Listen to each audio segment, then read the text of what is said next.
And he goes back up and jams it down. Wyoming, fresh off winning its first Mountain West Tournament title, is dancing for the first time since 2002. The 12th-seeded Cowboys will face number 5 seed Northern Iowa on Friday morning. For more insight on the Cowboys and the Panthers, we bring in our national basketball analyst, Andy Glockner.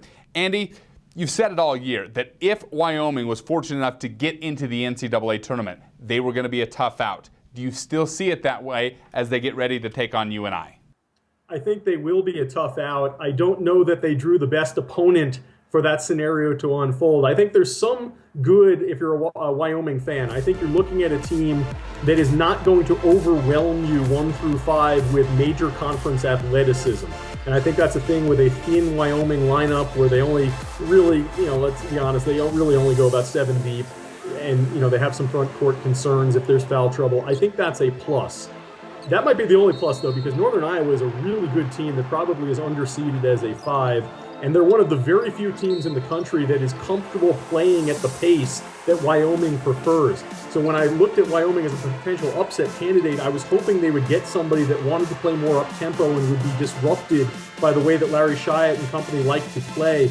Northern Iowa is totally comfortable at that tempo. They play at the same pace as Wyoming, but with a much better offense with much better shooters. So I'm interested to see how Wyoming does against a team where the style is not going to be necessarily the thing that is the great equalizer for the Cowboys. Speaking of style, Larry Nance Jr. and Josh Adams were the best show in Las Vegas last week. They absolutely lit Thomas and Mack on fire during that tournament run.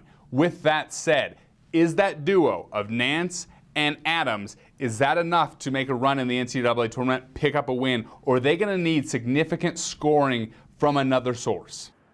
I don't know if they'll need significant scoring because I don't know if either team's going to score 50 in this game. I think it's more going to come down to how Larry Nance and Derek Cook are able to handle Seth Tuttle, the second-team All-American big man for Northern Iowa. This is not just a good Missouri Valley player. This is a second-team All-American. Ken Pomeroy has him in the top 5 for National Player of the Year quality player. So they are going to have their hands full with Seth Tuttle. But as I mentioned, they're sort of a proxy for Wyoming, but with much better perimeter shooting. So even if you cut Tuttle off, you have to be able to guard the perimeter. So it's going to be really, really interesting to see how much attention that they can pay defensively to Tuttle and keep him down and keep him from hurting them, but also not get hurt by a number of open jump shots if they choose to have to double. So I don't think it's as much on the offensive end. They might be able to get away with 2 good games from Josh Adams and Larry Nance and maybe a couple of timely shots or putbacks here and there. I think they're going to have to win a low-scoring grinder. Wyoming is designed for that, but I don't know if they are going to necessarily be good enough against a team that might have a little bit more weaponry around them and is comfortable at that pace. Should be a fun one to watch. You can watch Wyoming and Northern Iowa in that 12-5 matchup on Friday morning, March 20th at 10:40 Pacific Time. TBS will have your television coverage. For Andy Glockner, I'm Jesse Kurtz. Thanks for logging on to the Mountain West Network.